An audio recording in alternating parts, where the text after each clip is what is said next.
గారు మాట్లాడుతుంది. ఇప్పుడు పెద్దలు గౌరవ రాష్ట్ర మంత్రివర్యులు సీతక్క గారిని మాట్లాడుతున్నాం.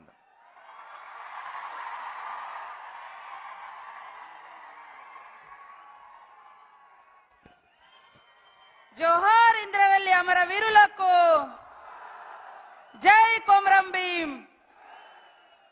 ఆనాడు ఇదే వేదికగా మరి ఇంద్రవెల్లి పోరాట స్ఫూర్తి తీసుకొని పోరాట శంఖారావం పూరించినటువంటి పెద్దలు గౌరవనీయులు ఈనాటి రాష్ట్ర ముఖ్యమంత్రి వర్యులు పెద్దలు పాదయాత్ర నిర్వహించినటువంటి మన డిప్యూటీ సీఎం గారు బట్టి విక్రమార్కన్న గారు, వేదిక మీద ఉన్నటువంటి నా సోదర నాయకులకు, మంత్రులకు, ఎమ్మెల్యేలకు అశేషంగా ఆనాడైనా ఈనాడైనా ఒక్క పిలుపుతో అశేషంగా తరలి వచ్చినటువంటి కార్యకర్తలకు, నాయకులకు, ప్రజలకు, కాంగ్రెస్ పార్టీ అభిమానులకు పేరు పేరున ఉద్యమాభివందనాలు ఆదిలాబాద్ జిల్లా తరపున తెలియజేస్తా ఉన్నాను.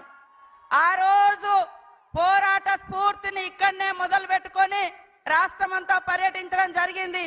మళ్ళీ అట్టడుగున మరి అభివృద్ధిలో అట్టడుగున ఉన్నటువంటి ఆదిలాబాద్ జిల్లాను అగ్రభాగాన అభివృద్ధి పదంలో ముందుకు తీసుకురావడం కోసం అభివృద్ధి శంఖారావం కూడా ఇదే గడ్డ మీద నుంచి ఇచ్చిన మాట తప్పకుండా మన సీఎం రేవంత్ రెడ్డి గారు ఈ యొక్క సభను నిర్వహించి మొదటి అభివృద్ధి కార్యక్రమాలు కూడా ప్రారంభించినందుకు వారికి ప్రత్యేక ధన్యవాదాలు, నమస్కారాలు తెలియజేస్తా ఉన్నాను.